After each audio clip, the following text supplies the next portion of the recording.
여러분은 친구가 많은 것이 좋다고 생각하시나요? 저도 젊을 때는 주변에 친구들이 많으면 그게 좋은 건 줄 알았습니다. 하지만 나이가 들고 보니 인간관계 갈등의 대부분은 가까운 사람에게서 일어난다는 것을 알게 되었죠. 우리는 인생을 혼자 살다 보면 외로움과 불안함을 느낍니다. 게다가 중년이 되면서부터 각자 인생의 갈림길을 걷느라 급격히 친구마저 적어지니 노년은 말할 것도 없겠습니다. 나이 들어 혼자 사는 어르신을 보고 외로우실 텐데라며 걱정하기도 하지만 요즘은 혼자 사는 삶을 스스로 선택하는 분들도 늘고 있다고 하는데요. 이런 분들은 가족 없이 홀로 사는 사람들의 노년이 결코 불행하지도 쓸쓸하지도 않다고 얘기하십니다. 그래도 기왕이면 혼자 되는 것보다는 낫다고 생각했지만 이걸 알고 나니 다 부질없고 혼자가 편하다는 걸 깨달았습니다.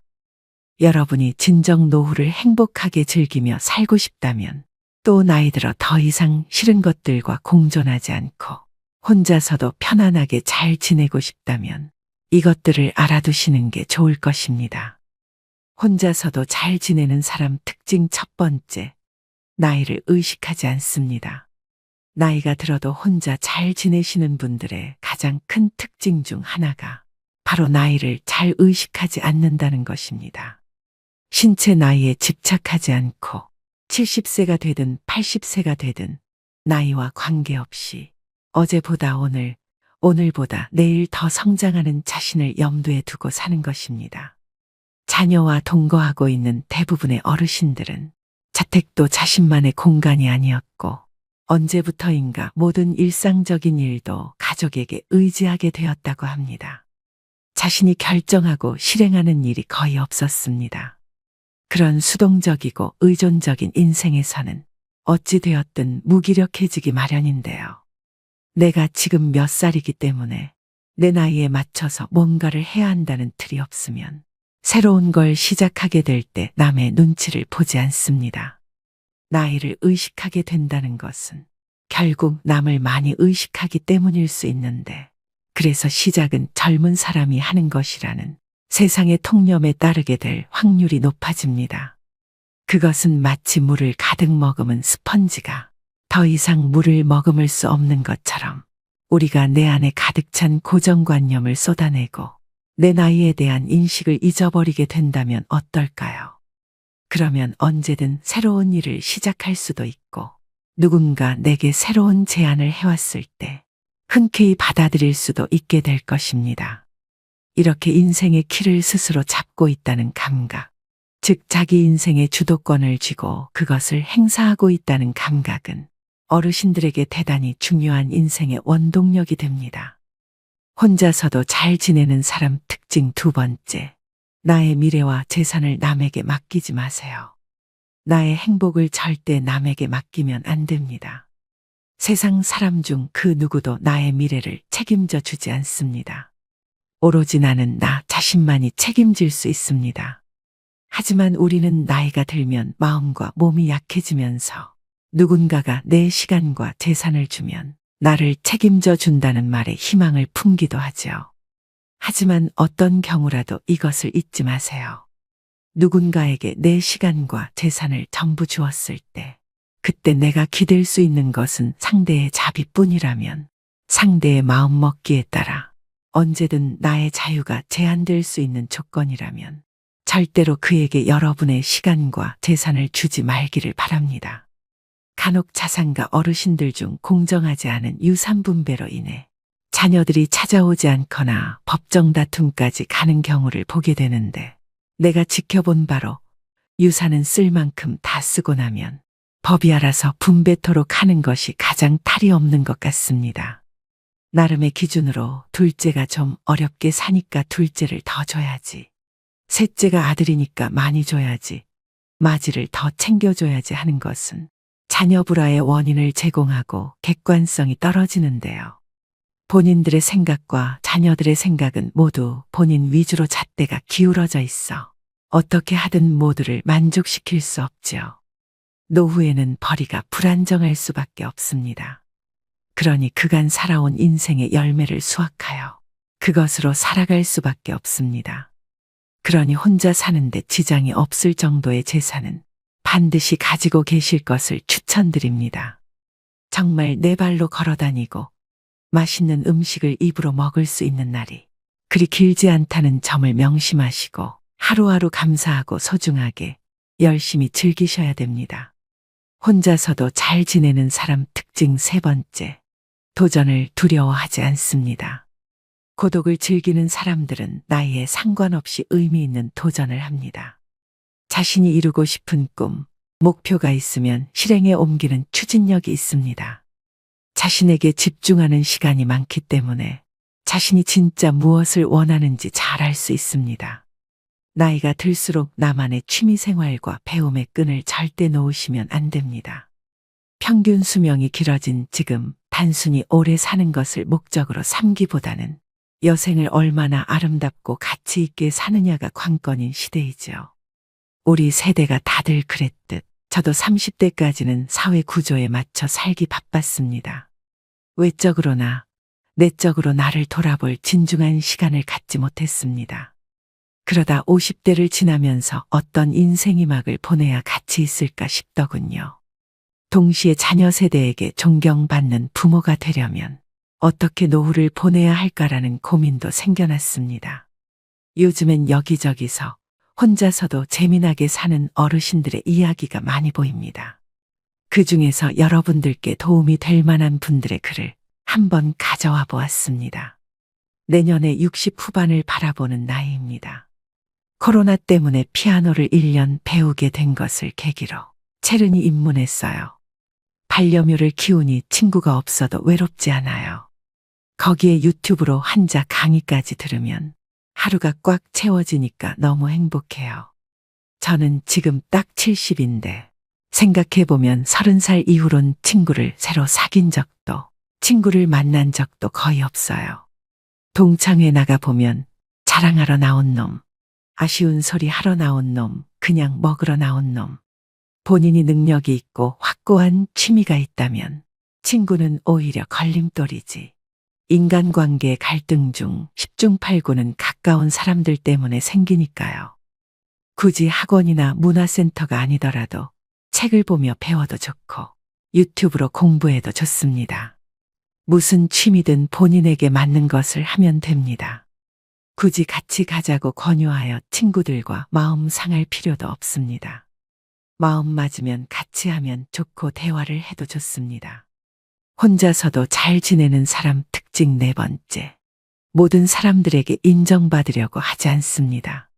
외로움이란 혼자 있어서 느끼는 것이 아니라 상대에게 이해받지 못해서 느낀다고 합니다. 그래서 혼자 잘 지내는 사람들은 인간관계에서 모든 사람들과 잘 지내려고 하지 않습니다. 그리고 모든 사람들에게 인정받으려고 하지 않습니다.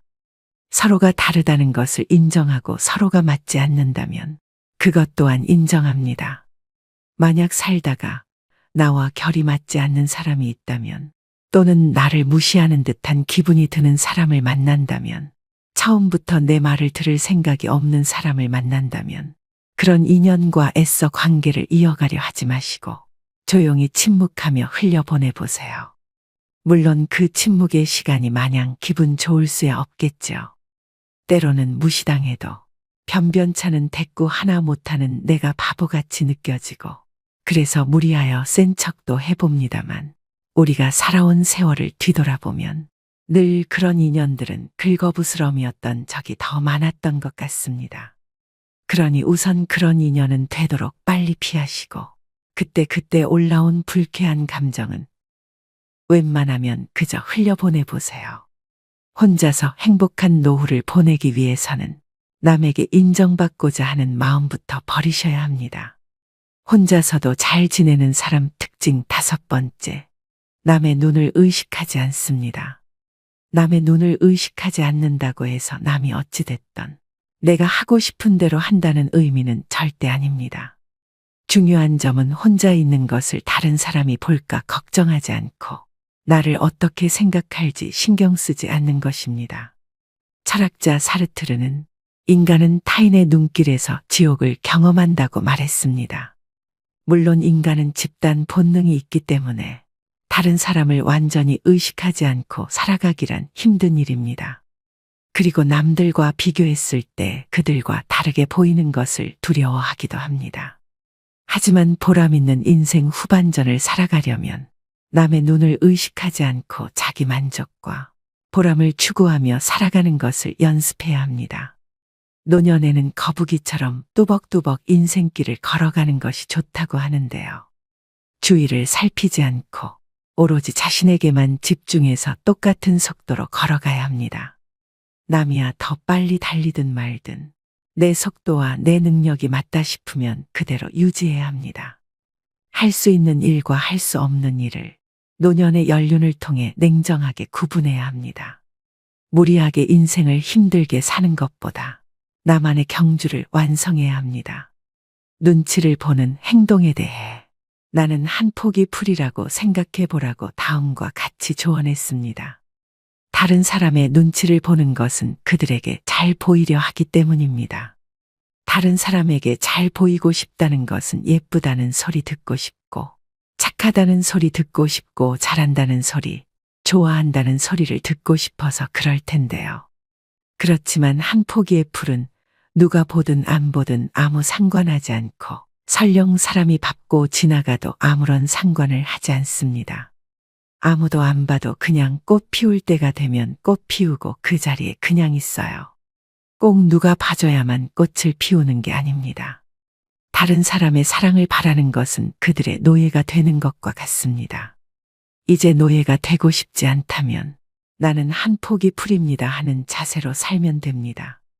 혼자서도 잘 지내는 사람 특징 마지막 6번째. 고독을 즐깁니다. 고독이라는 단어는 언뜻 부정적인 의미가 강해 보이지만 철학자 쇼펜하우어는 세상의 소란스러움에서 한 발짝 떨어지라는 의미라고 말합니다. 특히 소외받는 기분이 들어 억지로 무리 속에 끼어드는 것을 굉장히 주의해야 합니다.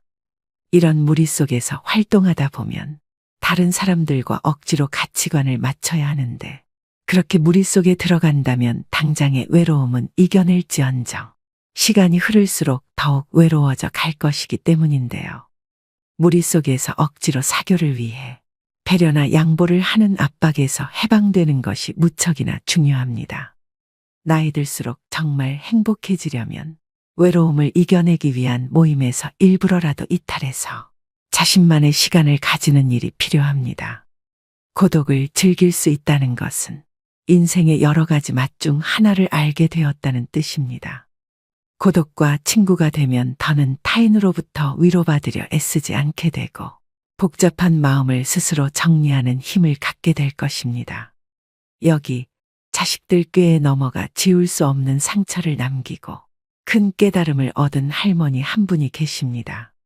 젊어서 과학 선생님을 하셨던 우리 할머니 나이는 82세입니다. 지금은 멀쩡한 50평짜리 집 놔두고 스스로 요양원에 들어와 계십니다. 할머니의 기가 막힌 사연은 이랬습니다. 때는 할머니가 75세 되던 해 어느 날 아들이 찾아와 이렇게 말했다고 합니다. 할머니가 사는 아파트를 팔면 아들도 자기가 사는 아파트를 팔 테니 그 돈으로 50평짜리 아파트를 사자고 했답니다. 그래서 넓은 집에서 손주도 매일 보고 가족끼리 행복하게 같이 살면 좋지 않겠냐고 말입니다. 그래서 할머니도 이렇게 말씀하셨습니다. 그래, 내가 살면 얼마나 살겠니? 노년의 손자랑 자식이랑 밥이나 먹으면서 그렇게 살다가 내가 명이 다해서 죽으면 너희들이 그냥 그 집에서 잘 살아. 할머니는 그렇게 집을 팔고 새 아파트를 아들 명의로 하여 살림을 합치셨습니다. 하지만 그것이 지옥의 시작이었습니다. 할머니는 새 아파트로 들어오는 순간 자식과 손주가 아닌 며느리하고 살게 되었으니까요. 며느리는 그동안 명절에나 뵈었지. 이제 매일 얼굴 맞대고 살려니 시어머니 눈치가 얼마나 보였을까요? 할머니 또한 무엇이든 딱딱 들어 맞아야 하는 과학을 가르치는 선생님이셨으니 얼마나 엄격하셨을까요? 할머니 입장에선 며느리가 마음에 안 드는 부분들이 보이는데 며느리는 시어머니의 잔소리가 너무 듣기 괴로웠습니다. 그리고 시어머니가 열심히 나가는 성당을 안 따라갈 수가 없었습니다. 하지만 그것도 잠시일 뿐. 참다 못한 며느리가 한날은 이렇게 말했습니다. 어머니, 저 이제 성당 못 나가요. 전 종교도 없는데 어머니 따라서 억지로 나가는 거 이제 못해요. 그러자 할머니는 이렇게 말씀하셨습니다. 아니, 성당이 가고 싶으면 가고 가기 싫다고 안 가는 데니 내가 이상한 데 데리고 가는 것도 아니고 좋은 말씀 듣고 행복하라는데 그게 그렇게 싫으니. 그렇게 할머니와 며느리 고부간의 갈등은 날이 갈수록 심해졌습니다. 급기야 며느리는 여보, 나 어머니랑 밥 먹으면 체하니까 따로 먹을게. 그러고는 자기 밥상을 따로 챙겨서 방으로 들어가 버리기 이르렀습니다. 그런데 문제는 지금부터 시작이었습니다. 잠깐 같이 살다가 세상을 뜰 거라던 할머니는 세상이 좋아지고 의료기술이 발달하다 보니 80세가 넘으셔도 정정하셨습니다. 그것도 전 재산 아들에게 다 주고 빈털터리로 말입니다. 한날은 할머니가 성당에 가서 신부님에게 머리를 내밀고는 만져보라고 하였습니다. 신부님이 할머니의 머리를 만져보자 놀랍게도 머리에 혹이 2개나 생겼다고 합니다. 30대 며느리는 시집살이를 울면서 참겠지만 60된 며느리는 참지 않았습니다. 그러니까 나중에는 아예 치고받으며 싸우는 지경까지 간 것이지요. 그렇게 나이 60 먹은 며느리가 80세 시어머니랑 싸우니 당연히 60 먹은 며느리가 이길 수밖에 없었습니다. 그래서 할머니는 뭐가 어떻게 다치셨는지 혹이 2개가 나서 성당에 나타나신 것입니다. 그래서 신부님은 이렇게 말씀하셨습니다. 할머니 그러지 마시고 저하고 같이 아드님한테 소송을 겁시다. 지금 아파트가 8억이니까 할머니 25평에 아드님 쪽 25평에서 할머니 목 4억 찾으셔요. 그리고 제가 운영하는 어르신 쉼터마을에 오셔요. 그래서 할머니는 신부님과 고소장을 썼습니다. 전직 학교 선생님이라 얼마나 고소장을 잘 쓰셨는지 변호사 선임까지 해서 빠르게 재판 날짜까지 잡게 되었습니다. 하지만 재판 날짜가 지났는데 할머니가 성당에 나타나질 않으셨습니다. 그러다 2달 뒤 할머니가 성당에 오셨습니다. 신부님이 다가가 할머니에게 물었습니다. 할머니 대체 어떻게 된 거예요? 왜 그동안 두문불출하셨어요? 그러자 할머니는 힘없이 이렇게 이야기하셨습니다. 아들이 무릎 꿇고 그럽디다. 자기가 잘하겠다고 취하만 해주면 자기가 잘 모시겠다고요. 다 큰 자식이 무릎까지 꿇고 잘하겠다는데 제가 더 이상 어떻게 우겨요. 그렇게 할머니는 아들에게 못 이겨 재판을 취하하셨습니다. 그리고 할머니는 다시 성당을 한동안 나오지 않았다고 합니다. 그리고 3달 후 새벽 할머니가 신부님에게 전화를 걸어왔습니다. 할머니는 허탈한 목소리로 말씀하시길 재판을 취하해 주었지만 여전히 며느리와는 사이가 나빴으며 아들은 아무것도 해주지 않았다고 합니다. 하지만 이미 일은 벌어졌고 우리나라 법률상 같은 사유로 재소송하는 것은 불가했습니다. 결국 견디다 못한 할머니는 멀쩡한 50평짜리 아파트를 두고 지방에 있는 요양원에 들어가게 된 것입니다. 보통 어르신들이 70대가 넘어가면 이때를 인생의 황혼기라 여기십니다. 호수의 높은 가을 하늘과 붉은 단풍이 가득 차면 가을에 잘 익은 과일이 떨어지는 것처럼 어르신들은 이제 낡고 정든 신마저 벗고 세상을 떠날 채비를 할 시간이라고 여기십니다. 하지만 이제는 그런 생각을 바꾸셔야 할 것 같습니다. 지금 100세 시대는 우리 생각보다 오래 살 수도 있으니까요. 어떤 기자가 102세 할아버지한테 물었습니다. 살아오시면서 제일 후회스러우신 게 뭐예요? 그러자 할아버지는 내가 70살에 그랬지. 내가 살면 얼마나 사나. 내일 모레면 죽겠지. 그래서 자식들이 어디 여행이라도 같이 가자 하면 내가 삶을 얼마를 살았는데 무슨 여행을 가느냐. 너네들이나 갔다 와라. 난 여기 있을 테니까 했지. 근데 나이가 80이 돼도 안 죽었어. 그래서 이젠 80이니까 진짜 내일 모레면 죽을 거다 했지. 그래서 자식들이 갈비 먹으러 가자 그래도 안 갔어. 난 내일 죽을 건데 무슨 갈비를 먹냐. 그런데 90이 됐는데도 안 죽었어.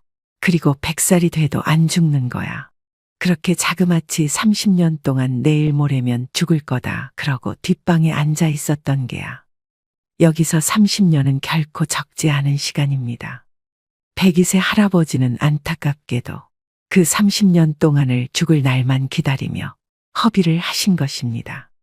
젊은 사람들이 바쁘게 살아가는 시대에 자녀들을 자신의 곁에 두는 것은 어쩌면 부모님에게 다소 욕심일지도 모릅니다. 물론 자식들이 효도를 하고 싶지 않은 것도 아닐 것입니다.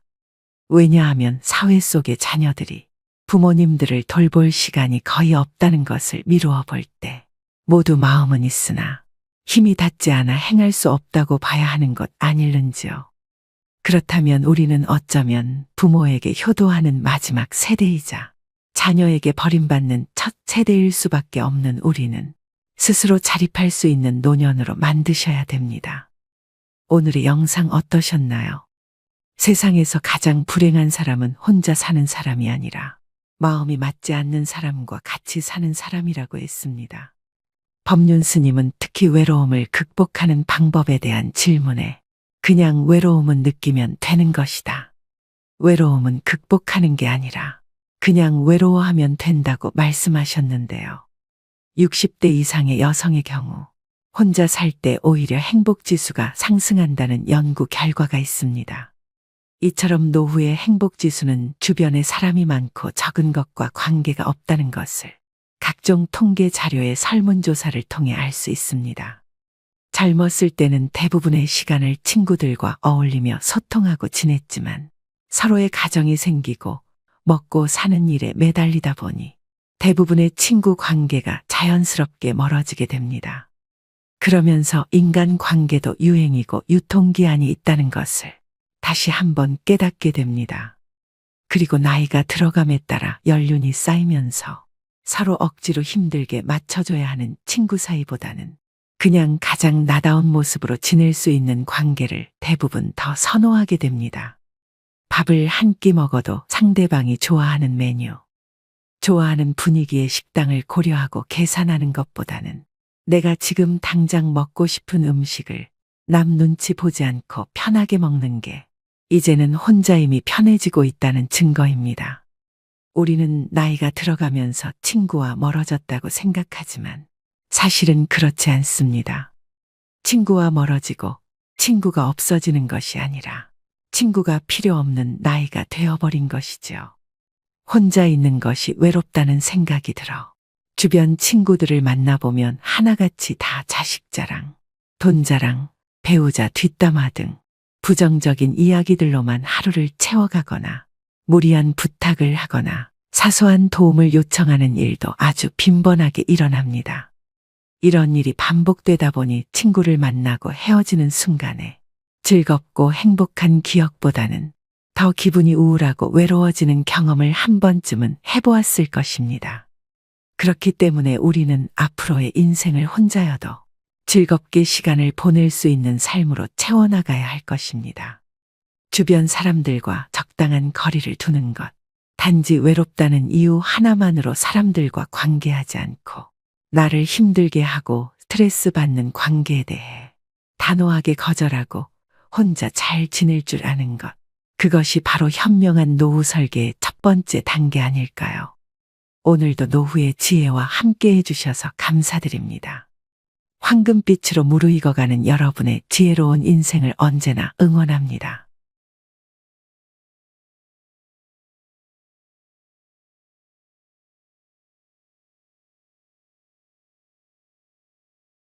부모라면 자식에게 다 해주고 싶은 마음입니다. 그래서 자식들 교육비, 결혼자금, 사업자금까지 다 대주고 손자, 손녀까지 봐주는 부모님들이 많습니다. 평생을 버는 족족 자식을 위해 돈을 쓰고 내 노후 준비는 하나도 되어 있지 않는 분들이 많으실 텐데요. 자식 덕 보려고 키운 것은 아니지만 나이 들어서 보니 이렇게 허무하고 외로울 수가 없습니다. 간도 쓸개도 다 내주며 키웠는데 자식들은 자기 살기 바쁘고 부모는 잘 거들떠 보지도 않습니다. 재산 있을 때는 그렇게 잘하더니 내가 가진 것 하나 없으니 짐짝 취급하듯이 냉랭하게 구는 자식들 때문에 상처받은 부모님들도 많습니다. 여러분은 자식들에게 부모 노릇을 언제까지 해야 한다고 생각하시나요? 자식에게 다 주지 마라. 자식과 거리를 두고 살아라 등 이제는 이런 말들이 건강 상식처럼 머리로는 알지만 막상 내 자식에게는 적용이 안 되는 부분들이 많습니다. 부모는 눈 감을 때까지 자식 걱정에 마음 편할 날 없지만 자식들은 부모의 마음과 같지 않습니다. 부모 부양의 인식 역시 과거와 크게 달라졌는데요. 15년 전 절반 이상 국민이 부모는 자식이 모셔야 한다고 생각했지만 지금은 5명 중 1명만 그렇게 생각하는 것으로 나타났습니다. 한 조사에 따르면 자식이 부모를 부양한다는 의견이 2007년 63%였던 것이 2018년에는 24.3%로 떨어진 것이 현실입니다.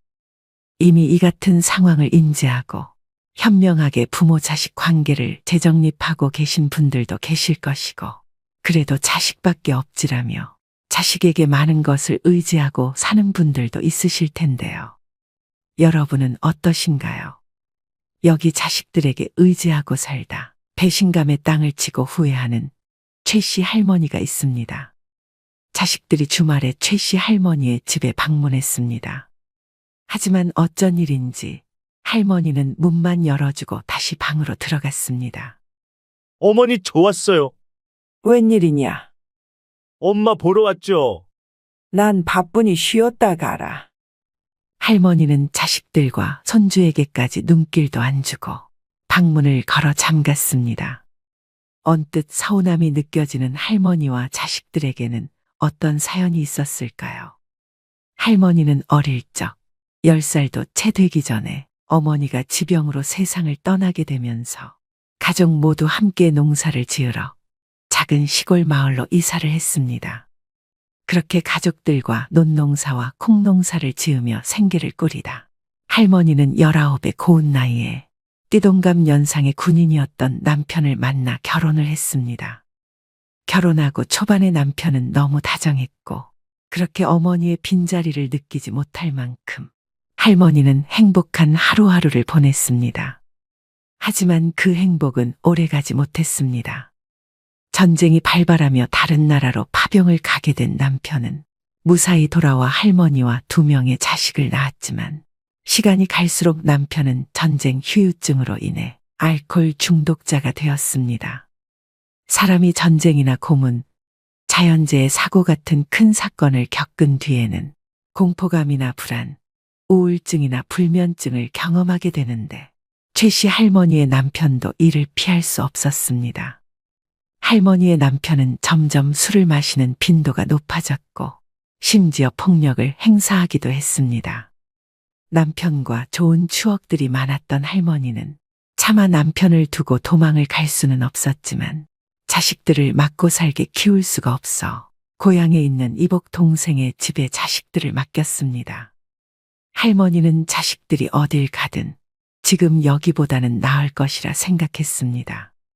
하지만 자식들은 그곳에서 심한 차별을 겪어야 했습니다. 할머니는 농사를 하며 번 돈을 이복 동생에게 보냈음에도 할머니의 자식들에게 제대로 밥을 주지 않았고 힘든 일을 도맡아 시켰습니다. 얘 빨리 일어나지 못해? 밥값 해야 할 거 아니야. 여기도 집안 사정이 넉넉하지 않았기에 자식들은 꿀꿀이 죽을 먹어야 했습니다. 꿀꿀이 죽은 돼지 먹이로 사용해야 할 정도의 조악한 재료가 들어갔는데 대부분은 미군 부대의 병영에서 식사를 끝내고 버린 음식물 쓰레기였습니다. 휴전 이후에도 우리나라의 사정이 워낙 궁핍했던 탓에 1970년대 초중반까지 미군 부대 근처 시장이나 골목의 허름한 식당에서 많이 팔았던 것이 꿀꿀이 죽이었습니다. 이렇게 자식들은 부모 곁을 떠나 힘든 어린 시절을 보내야 했습니다. 하지만 남편이 세상을 떠나고 할머니는 다시 자식들을 집으로 오게 할 수 있었습니다. 이때 할머니는 그간 자식들을 스스로 못 키운 것에 많은 죄책감을 느껴 모든 것을 자식을 위해 희생하며 살았습니다. 자식들은 그저 공부만 할 수 있게 집안일도 모두 할머니 스스로 도맡아 하며 자식들이 하고 싶다는 것은 아낌없이 지원해 줬습니다. 그렇게 오랜 시간이 지나서 자식들도 모두 결혼을 했습니다. 최 씨 할머니는 그래도 꽤 긴 시간 뒷바라지를 하며 자식들을 출가시키고 마음이 한결 가벼웠습니다. 자식들이 독립을 해도 집에 자주 찾아왔고 자식들이 집에 올 때면 자식들을 위해 이것저것 싸주며 결혼했음에도 챙겨주고 싶은 마음이 가득한 할머니였습니다. 그렇게 가득 챙겨줄 때마다 할머니는 정성스레 쓴 손편지도 같이 건네주었습니다.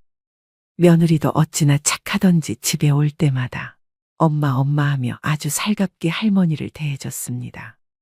엄마, 어디 아픈 데는 없으시죠? 부탁할 거 있으면 언제든 얘기하세요. 그래, 고맙다, 새아가. 며느리는 할머니가 무언가를 줄 때마다 기쁘게 받았고 그 기쁜 모습을 볼 때마다 할머니는 더 챙겨주고 싶었습니다. 그렇게 그날도 어김없이 한가득 음식과 간식을 아들과 며느리 손에 쥐어주었습니다. 그날 할머니는 저녁에 산책을 가려고 하는데 길가에 버려진 간식들을 보았습니다. 저게 뭔가 싶어서 가까이 갔던 할머니는 오전에 자기가 자식에게 주었던 그 간식과 같은 것임을 확인했습니다. 그 간식은 이 주변에 팔았던 간식이기에 누가 저 아까운 것을 버리고 갔나 확인해 봤더니 그 안에는 할머니가 정성스럽게 적었던 손편지가 같이 들어 있었습니다. 그랬습니다. 할머니가 줬던 음식들과 간식들은 대부분 아들과 며느리는 차에 타기 전에 그 동네에 버리고 간 것입니다. 할머니는 실수로 두고 갔다고 생각하고 싶었습니다. 다음에 자식들이 왔을 때 마찬가지로 아들 내외에게 간식들을 잔뜩 챙겨주러 안방에 들어갔던 할머니는 아들과 며느리가 수군대는 소리를 들었습니다. 할머니는 작은 소리에도 잠을 잘 못 주무실 만큼 귀가 예민했고 때문에 며느리의 말을 또렷이 들을 수 있었습니다. 그만 좀 주시라고 해. 이런 거 누가 먹는다고. 저번에 주신 것도 너무 냄새나서 차 타기 전에 바로 버렸잖아. 버리는 것도 다 일이라고. 어떻게 그래? 저렇게 좋아하시는데. 그때 버려진 간식이 실수가 아니었다는 것을 할머니는 그제서야 깨달았습니다. 할머니는 그 자리에서 두 손 한가득 들고 있던 간식들을 내려놓았습니다. 그러고는 다시 거실로 나와서 아이고, 내가 너네 주려고 간식을 사놓는다는 걸 오늘은 깜빡했나 보구나. 나이 드니 기억이 영 가물가물하네. 다음에는 꼭 챙겨주마. 그래, 괜찮아, 엄마. 맞아요. 아직 주신 간식들도 집에 많이 있어요. 라고 말하며 좋아하는 표정을 숨기지 못하는 며느리의 모습을 보며 할머니는 씁쓸했습니다. 그래도 자식 온다고 음식을 만들어서 싸놓았던 도시락을 자식들에게 건네며 이거라도 가져가라고 했습니다. 순간 며느리의 표정은 일그러졌지만 할머니는 애써 무시하며 아들에게 도시락을 건네주었습니다. 아들 부부가 차에 타는 모습을 할머니는 지켜봤습니다. 하지만 얼마 안 가 아들 내외는 마트에서 노란색 비닐봉투를 사고 나왔습니다. 그 자리에서 며느리가 눈살을 찌푸리며 할머니가 준 도시락에 있는 음식들을 모조리 쓰레기 봉투 안에 담고 할머니 집 건물 앞에 버리고 다시 출발했습니다. 그 음식은 할머니가 잠도 줄여가며 이른 새벽부터 만든 음식이었습니다. 그 다음에 자식들이 찾아왔을 때 할머니는 며느리가 음식을 버린 사실을 모른 채 했습니다. 대신 몸이 불편하다며 오늘은 줄 것이 없다고 말했습니다. 요새 몸이 안 좋아서 뭐 하나 줄 게 없구나. 그러자 며느리는 뻔뻔스럽게 답합니다. 어머니, 저번에 해주신 멸치볶음 너무 맛있었는데 서운해요. 할머니는 그런 며느리가 가증스러웠다 한들 관계만 더 나빠지니 그냥 나나 모른 척하고 앞으로 안 챙겨주면 된다고 생각했습니다. 생각해보니 이제껏 집에 올 때면 뭐 하나 챙겨오는 것도 없고 왜 자꾸 집에 오는지도 궁금했습니다. 그렇다고 올 때마다 할머니에게 말을 걸기보다는 자기들끼리 이야기할 때가 많았습니다. 할머니는 며느리가 잠깐 외출한 사이 아들에게 물었습니다. 너네 처가댁에는 자주 가니? 그럼 처가댁에 갈 때면 매일 고급 와인이랑 좋은 거 사다가 포장해서 들고 가. 라고 하며 눈치 없는 아들은 자기가 처가댁에 얼마나 잘하는지 자기 어머니에게 자랑했습니다. 할머니 집에 올 때는 이제껏 딱 한 번 마트에 파는 10,000원 조금 넘는 음료수 세트를 사온 적이 전부였습니다. 하지만 아들의 자랑은 거기서 멈추지 않았습니다. 저번에 장인어른이랑 50만 원짜리 하는 고급 와인 마셨는데 맛이 기가 막히더라고요. 그 근처에 새로 생긴 음식점이 있는데 어찌나 맛있던지. 이렇게 자랑하며 끝까지 엄마 데리고 한번 가야겠다는 말조차 하지 않았습니다. 할머니는 며느리가 빈손으로 올 때마다 그냥 요새 물가도 많이 오르고 살기 힘드니 이해하고 넘어갔지만 자기 친정 챙길 때는 그렇게 돈을 많이 쓴다는 사실을 이제 알았습니다. 이 눈치 없는 아들놈은 할머니의 씁쓸한 표정을 보고 그제서야 말을 돌립니다. 그건 그렇고 이 집값 많이 올랐더라, 엄마? 기분 좋겠어? 많이 오르고 말고가 뭐가 중요해? 어차피 죽을 때까지 이 집에서 살 건데. 이후 할머니가 잠깐 친구와 통화를 하러 안방에 들어간 사이 아들과 며느리는 집안 구석구석을 보기 시작합니다. 할머니가 전화를 마치고 거실로 나가려는데 소곤소곤 하는 말소리가 들려왔습니다. 여기는 우리 우주 공부방으로 하면 될 것 같고, 저 큰 방은 자기랑 나랑 쓰면 될 것 같은데. 요새 시세가 많이 올라서 지금 팔면 아주 딱이긴 한데, 그냥 사는 것도 나쁘지 않을 것 같네. 근데 언제쯤 우리 여기로 이사 올 수 있는 거야? 조금만 기다려. 요새 엄마가 치맥기가 있는 것 같으니까. 저번에도 우리 주려던 간식 사놓은 줄 알았는데 안 사놓으신 걸 보면 확실하다. 그 원래 엄마가 그런 거 절대 잊어버리지 않거든. 조만간 치매가 올 게 분명해. 동생은 어차피 이 집에 잘 오지도 않으니까 분명 우리한테 넘겨주실 거야. 그러니까 이 집 오기 싫어도 조금만 참아. 집을 준다고 단 한 번도 입 밖으로 꺼낸 적도 없고 나중에 눈 감을 때나 주려고 했었지만 아들 내외는 할머니의 의견은 안중에도 없고 미리 자기들이 이 집을 어떻게 쓸지에 열띤 토론을 벌이고 있었습니다. 할머니는 화가 나다 못해 어이가 없었습니다. 엄마가 어릴 때 나 버리고 산 거에 엄청 미안해 하거든. 내가 불쌍한 척 부탁하면 다 들어주실 거야. 할머니는 아들을 버린 것이 아니라 지키려고 보냈다고 생각했고 실제로 그랬지만 아들은 자신이 그때 버려졌다고 생각했던 것 같습니다. 하지만 아들과 다시 만난 이후로 할머니는 누구보다 자식들을 위하며 살았습니다. 최선을 다해 자식들을 위했기에 할머니는 이번 아들과 며느리의 대화에 크게 실망했습니다. 얼마 후 어버이날이 다가왔습니다. 저녁에는 처가를 가야 한다며 할머니와는 점심 약속을 잡았습니다. 이번에도 매년 갔던 가성비 있는 갈빗집에 들어왔습니다. 자식들 큰돈 쓰지 말라고 항상 이곳이 가장 좋다며 매 여기를 가자고 졸랐던 할머니였습니다. 하지만 오늘은 할머니도 고급진 음식을 먹고 싶었습니다. 할머니는 이 근처 대게집이 새로 생겼으니 그곳으로 가자고 했습니다. 하지만 그곳을 말하자 아들과 며느리는 당황한 기색을 숨기지 못했습니다. 사실 그곳은 저녁에 처가댁과 함께 가기로 했던 대게집이었던 것이었습니다. 며느리는 손주 핑계를 대며 손주가 해산물을 싫어한다고 말했습니다. 결국 그날도 어김없이 매년 갔던 고깃집으로 들어갔습니다. 할머니는 그래도 오랜만에 딸도 찾아와서 기분이 좋았습니다. 그날은 할머니가 1년 중 유일하게 막걸리를 마시는 날이었습니다. 막걸리를 마시며 그래도 기분이 풀릴 무렵 자식들이 밖에서 이야기하는 소리가 들렸습니다. 할머니는 창가 쪽에 앉았고 그 시간은 대낮이었기 때문에 밖에 밖의 소리를 다 들을 수 있었습니다. 이번에는 누가 계산할 거야? 많이 나온 것도 아닌데 오빠가 낼 거야? 나는 저녁에 또 처가 가서 돈 많이 써야 돼. 돈 벌어서 다 처가에 갖다 바치는 거 아니야? 나 좀 봐주라. 눈치 보기 힘들다, 나도. 내가 내면 와이프가 노발대발 할 거야. 나도 요새 힘들어. 그리고 엄마 집에 가면서 이것저것 많이 받았을 거 아니야?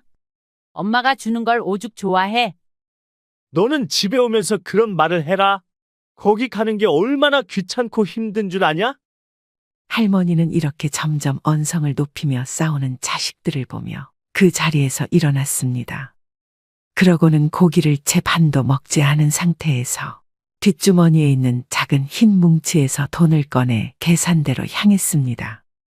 그러고는 다시 자식들이 돌아왔고 할머니는 화장실을 간다고 하며 집으로 돌아갔습니다. 아니, 집으로 돌아가면 자식들이 찾아올 게 뻔했기에 근처 공원으로 발걸음을 돌렸습니다. 자식들에게는 취했으니 나 먼저 집으로 들어간다는 문자 한 통을 남기고 공원으로 발걸음을 재촉했습니다. 그날은 공원에 사람도 없고 참으로 조용했습니다. 그 자리에서 들리는 것은 할머니의 숨죽이는 울음소리 뿐이었습니다.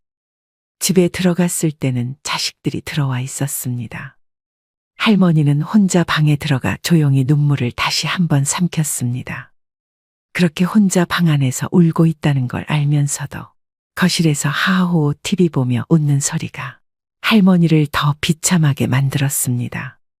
하나같이 계산적인 자식들의 모습을 볼 때마다 차라리 가진 게 없었으면 오히려 속 편할 것 같다는 생각이 들기도 했습니다. 할머니는 이렇게 남보다 가족이 못하다는 느낌이 들 때 그렇게 서글플 수가 없었습니다. 하지만 어릴 때부터 산전수전 다 겪어본 할머니였습니다. 할머니는 그날 다짐했습니다. 더 이상의 부모 노릇은 하지 않고 이제는 오직 자신만을 위해 살아가겠다고 말이죠. 할머니는 이날부터 자식에게 의지하는 것을 포기했습니다. 예전에는 자식들에게 미안해하면서도 이런 부탁 저런 부탁을 했었는데 그렇게 할머니가 부탁할 때면 자식들은 억지로 들어주기 일쑤였습니다. 그런 모습이 보기 싫어서 하고 싶었던 것을 많이 포기했던 할머니였습니다. 하지만 이제 할머니는 스스로 배우기를 시작했습니다. 버스 타는 것부터 택시 잡는 법까지 주변 어르신들 혹은 그냥 지나가는 행인에게 물어보며 실수도 해가며 하나씩 배워갔습니다. 차라리 모르는 사람에게 부탁하는 게 자식들에게 부탁해서 자식들 귀찮아하는 표정을 보는 것보다는 마음이 편했습니다. 집도 주택연금을 받기 위해 정보를 알아보았습니다. 집만큼은 절대 자식들에게 줄 마음이 없었고 어차피 주택연금 받는 법을 자식들에게 물어봤자 자식들은 반대할 것이 뻔했기 때문에 이것도 할머니 스스로가 알아보았습니다. 이렇게 할머니는 혼자 잘 지내는 법을 하나씩 배워가며 자식들이 집에 와도 이제는 문만 열어주고 자기 할 일 하기 바빴습니다. 뭔가 이상함을 느낀 아들과 며느리는 몰래 방으로 들어가 할머니가 집담보로 주택연금을 받으려 한다는 사실을 알게 됐습니다. 그러자 며느리는 화를 참지 못해 할머니에게 다가가 물었습니다. 어머니, 이 집 담보로 주택연금 받으시려고요? 누구 맘대로요? 누구 맘대로라니. 내 집 내 맘대로 하겠다는데 뭐가 문제니? 아니, 저희 이 집 주시려는 거 아니었어요? 제가 이 집을 얼마나 자주 와서 어머니를 모셨는데 어떻게 이래요? 모시긴 뭘 모셔.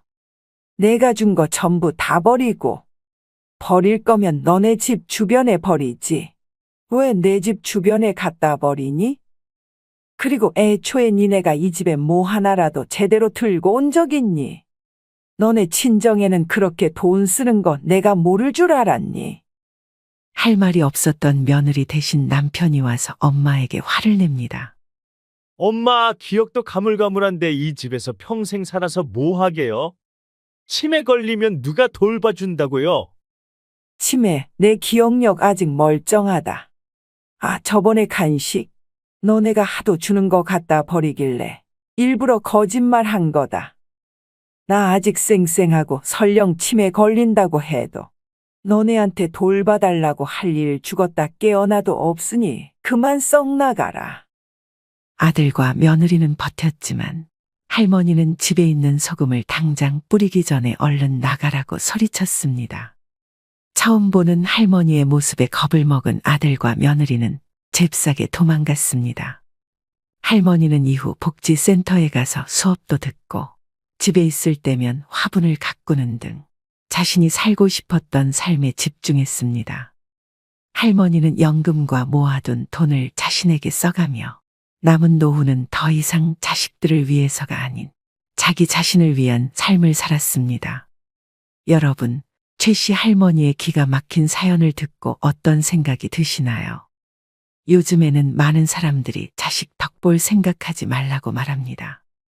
말년에 편할 줄 알았는데 혼자 독수공방하며 키웠건만 대학 졸업 후 결혼하더니 자식들이 엄마 알기를 마당에 똥개 취급합니다 하며 서러움에 우는 분들도 있습니다. 고령화 시대에 이제는 부모를 버려야 한다, 부모를 버려야 자식이 산다라는 자극적인 문구를 내세우며 언론에서는 너나 할 것 없이 앞다퉈서 우리의 안타까운 현실을 고발합니다. 보건복지부가 발표한 보고서에 따르면 지난해 노인학대 신고 건수는 무려 1만 6천 건에 달한다고 합니다. 하루에 44건의 신고가 접수된 것인데요. 연도별 학대 신고 건수도 꾸준히 증가하고 있습니다. 그런데 노인의 학대가 대부분 가정에서 일어난다는 것을 알고 계신가요? 전체 85%가 가정 내에서 발생한 학대였다고 합니다. 사랑하는 자식에게 학대를 당한 노인들의 가슴에는 시퍼런 멍만 남습니다. 초고령화 사회로 접어들고 있는 만큼 자식에게 버림받는 부모의 사연은 가볍게 봐서는 안 될 문제입니다. 자신을 돌볼 틈도 없이 노후를 향해 열심히 달려온 윗세대 앞에 느닷없이 등장하는 복병이 있습니다. 독립하지 못하는 성인 자녀, 갑자기 닥쳐오는 부모의 간병, 황혼이 온 리스크가 그것들로 모두 사랑하는 가족과 관련됩니다. 인생의 함정과도 같은 이 위기를 잘 극복하려면 무엇을 준비해야 할까요? 오늘은 부모의 노후를 갉아먹는 자녀 리스크에 관한 이야기를 해볼까 합니다.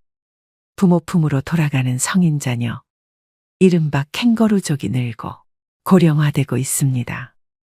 연구에 따르면 만 19세에서 49세 성인 남녀 중 30%가 부모와 동거 중입니다. 40대라 해도 미혼자는 50%가 부모와 함께 삽니다. 만원과 비혼 풍조가 퍼지고 취업난과 주거비 부담이 겹치면서 자녀들이 독립하지 못하고 있는 것입니다. 한국 부모들은 자녀에 대한 무분별한 지원이 문제가 됩니다. 많은 교육비를 투여한 것도 모자라 자녀가 결혼하면 집 팔고 대출받아 지원해주는 것을 당연하게 여깁니다. 더 심각한 것은 결혼 후에도 사업자금이나 생활비, 교육비 등의 명목으로 손을 벌리는 자녀들이 적지 않다는 점입니다. 이렇게 되면 아무리 노후 계획을 탄탄하게 세웠다 해도 무용지물이 됩니다.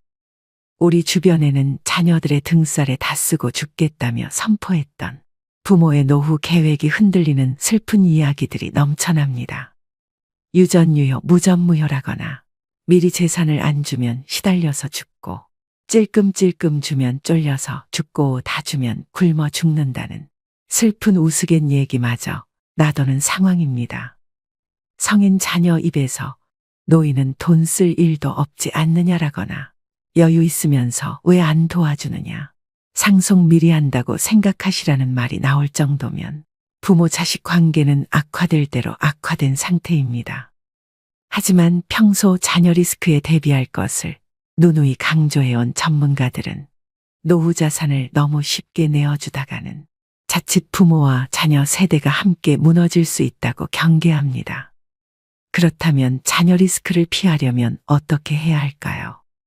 첫째, 부모의 노후 계획에 대해 자녀들에게 정확히 설명해주고 부모의 노후도 소중하다는 점을 공유해야 합니다. 부모 재산의 소유권은 부모에게 있다는 점도 분명히 해둘 필요가 있습니다.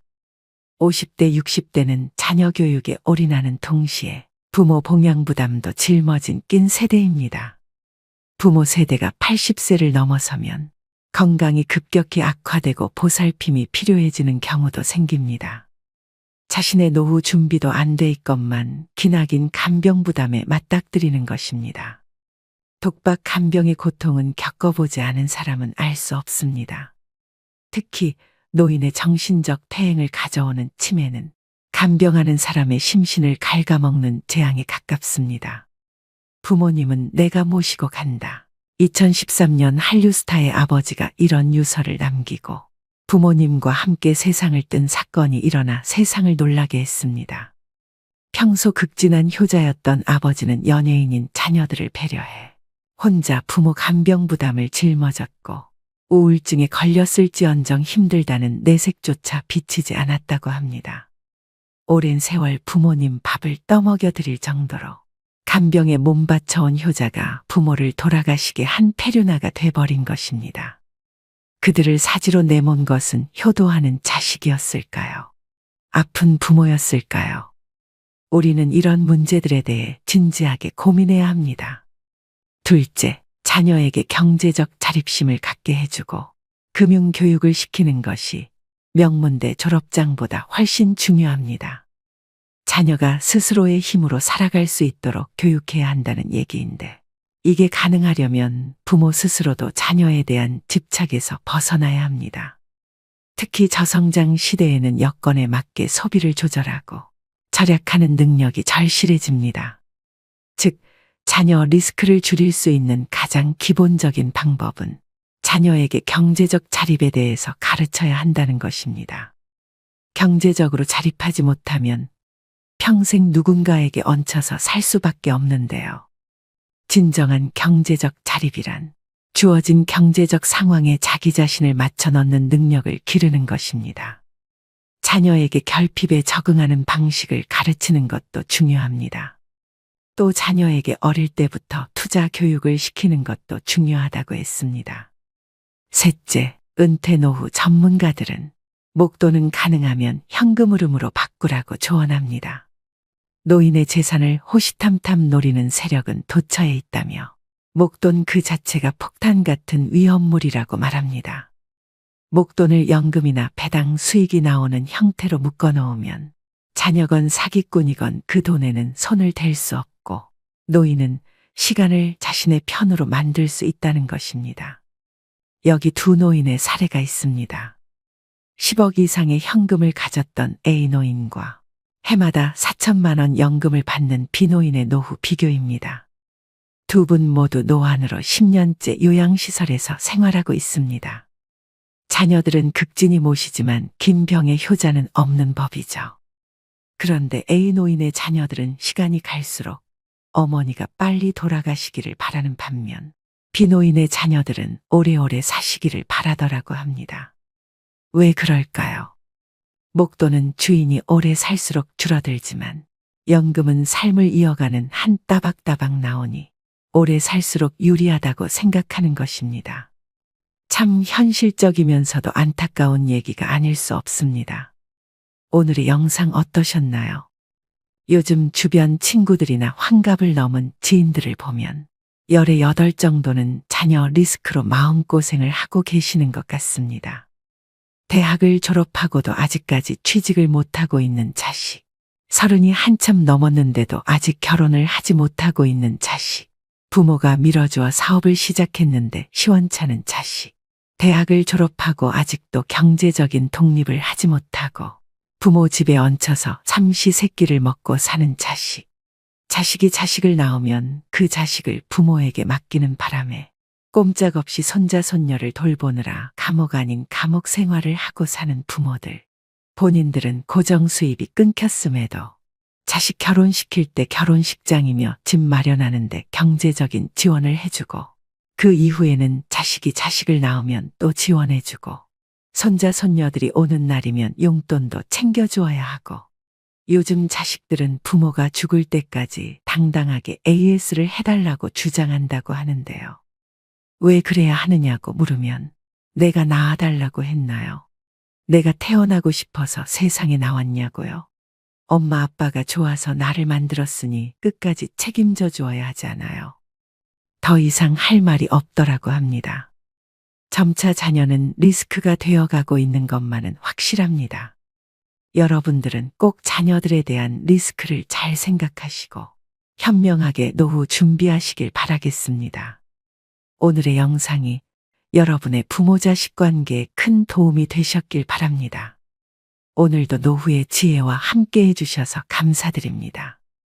황금빛으로 무르익어가는 여러분의 지혜로운 인생을 언제나 응원합니다.